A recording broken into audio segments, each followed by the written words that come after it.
Hello friends, welcome back to the YouTube channel dictation club. आज का dictation आनंद मासिक पत्रिका अंक 32 से लिया गया है, जो कि अलग अलग स्पीड में आपको मिल जाएगा। अगर आपको इसकी पीडीएफ अलग से चाहिए तो आप नीचे डिस्क्रिप्शन बॉक्स से टेलीग्राम चैनल ज्वाइन कर सकते हैं, जहां भविष्य में आने वाले डिक्टेशंस की लिंक डाल दी जाती है।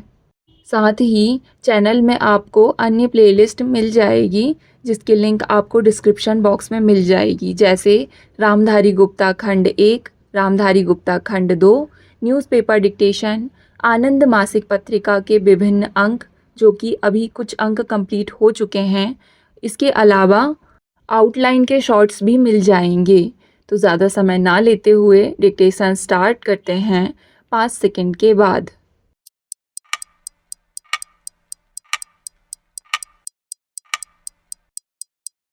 स्टार्ट। माननीय उपाध्यक्ष महोदय, 1977 की सरकार में आप भी हिस्सेदार थे। उस समय आप भी इस सदन के माननीय सदस्य थे। उस समय झुग्गी झोपड़ियों में जो लोग रहते थे, उनके लिए सोचा गया था।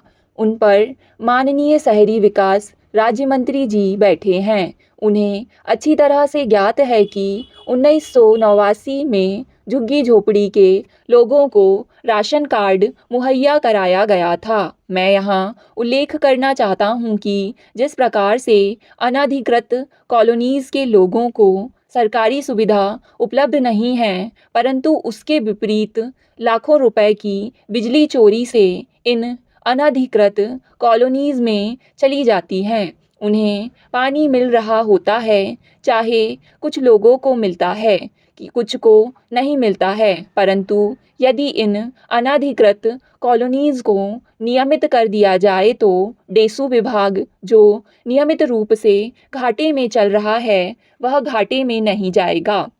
पानी आपूर्ति करने की स्थिति भी खराब है।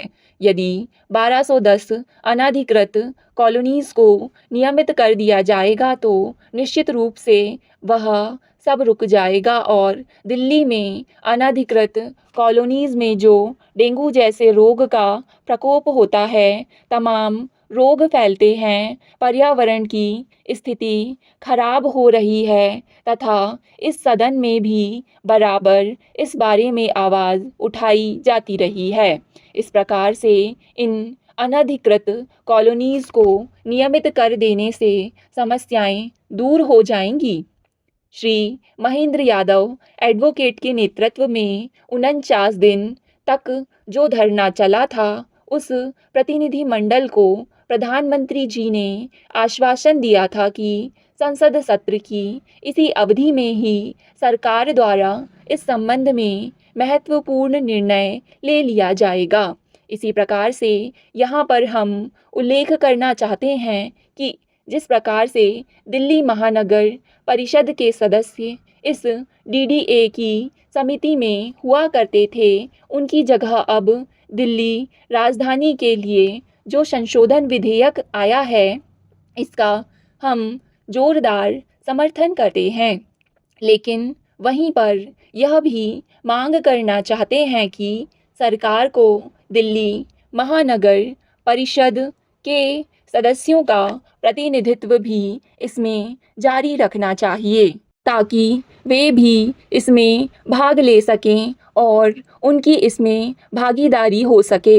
मैं आपके माध्यम से यह मांग करना चाहता हूं कि डीडीए के माध्यम से दिल्ली के जिन स्कूल कॉलेजों की समितियों को ज़मीन दी जा रही है, उनमें ऊंची दरों से पढ़ाई की व्यवस्था होती है।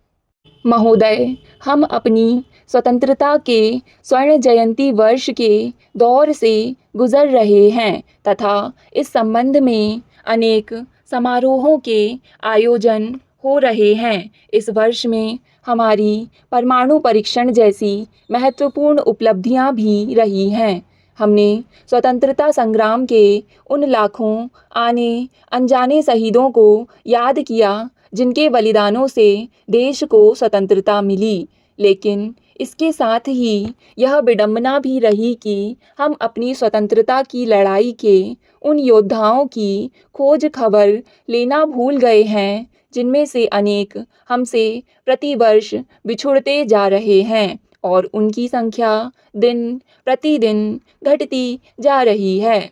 इन बुजुर्ग स्वतंत्रता सेनानियों की स्थिति इस समय क्या है, इस बारे में हमें हिमाचल स्वतंत्रता सेनानी परिषद शिमला के अध्यक्ष श्री गौरी प्रसाद का एक पत्र मिला है, जिसे हम हिमाचल के मुख्यमंत्री के ध्यानार्थ यहाँ यथावत प्रकाशित कर रहे हैं। हिमाचल में कभी 2000 से अधिक स्वतंत्रता सेनानी थे, लेकिन इस समय उनकी संख्या लगभग 1200 रह गई है। ये सभी 80 वर्ष से ऊपर की आयु के हैं। कुछ वर्षों के बाद इनमें से कोई शेष नहीं रहेगा। इन स्वतंत्रता सेनानियों का परिवार विधायकों तथा सांसदों के परिवार से बिल्कुल ही अलग है। इन्होंने स्वतंत्रता आंदोलन में जो यातनाएं सही थीं, वे किसी पद या स्वार्थ के लिए नहीं सही थीं। उनका लक्ष्य तो केवल देश को दासता से मुक्त कराना था। हमने विदेशी शासन की दासता के विरुद्ध ही नहीं, बल्कि प्रदेश की छोटी बड़ी 30-35 रियासतों के राजाओं व राणाओं के दमनकारी शासन से जनता को मुक्त कराने के लिए संघर्ष किया तथा उसके फलस्वरूप वर्तमान हिमाचल प्रदेश अस्तित्व में आया। इतिहास साक्षी है कि देश की स्वतंत्रता मिलने के उपरांत भी इन स्वाभिमानी योद्धाओं ने सरकार से अपने लिए कुछ अपेक्षा नहीं की। अपना सब कुछ स्वतंत्रता संग्राम में लगा देने वाले इन सेनानियों के जीवन यापन की नाजुक स्थितियों को देखते हुए केंद्र तथा राज्य सरकारों ने इन्हें कुछ सुविधाएं तथा सम्मान राशि देने का निर्णय किया, जो विभिन्न राज्यों में अलग अलग है। दुख की बात तो यह है कि यहाँ हिमाचल में स्वर्ण जयंती वर्ष में अनेक समारोह किए जा रहे हैं। वहाँ इन स्वतंत्रता सेनानियों को किंचित भी सम्मान नहीं मिला। पूर्ववर्ती वीरभद्र सिंह सरकार ने इनको राहत पहुंचाने के लिए जो निर्णय लिए थे, आज ठीक उसके विपरीत होता हुआ नजर आ रहा है।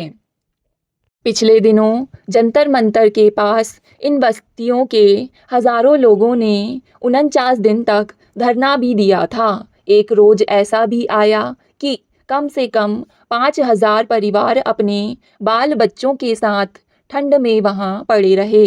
यह मंत्री जी को अच्छी तरह ज्ञात भी है। माननीय पर्यावरण राज्य मंत्री उनके प्रतिनिधिमंडल को प्रधानमंत्री जी के पास ले गए और उनको आश्वासन मिला कि हम उस पर कार्यवाही करेंगे। यह भी आश्वासन मिला कि अनधिकृत बस्तियों को अधिकृत किए जाने की कार्यवाही होगी, लेकिन उस बात को बीते 1 महीना हो गया है। हम सरकार से जानना चाहते हैं कि गरीब मध्यम वर्ग के लोग इन 1210 बस्तियों में परेशान हैं, जिन्हें बिजली, पानी और राशन नहीं मिल रहा है। उनकी जो परिस्थिति है उसको देखते हुए क्या सरकार इसी महीने में संसद के इसी सत्र में ऐसी व्यवस्था करेगी कि उन बस्तियों को अधिकृत रूप से नियमित कर दिया जाए, उन्हें बिजली तथा पानी का कनेक्शन मिले, राशन कार्ड मिले। मैं यह कहना चाहता हूँ, उन्हें सरकारी सुविधाएं जैसे बिजली, पानी और राशन कार्ड ना होने की वजह से राशन नहीं मिल पाता। स्टॉप। डिक्टेशन पसंद आए तो वीडियो को लाइक तथा चैनल को सब्सक्राइब ज़रूर करें। धन्यवाद।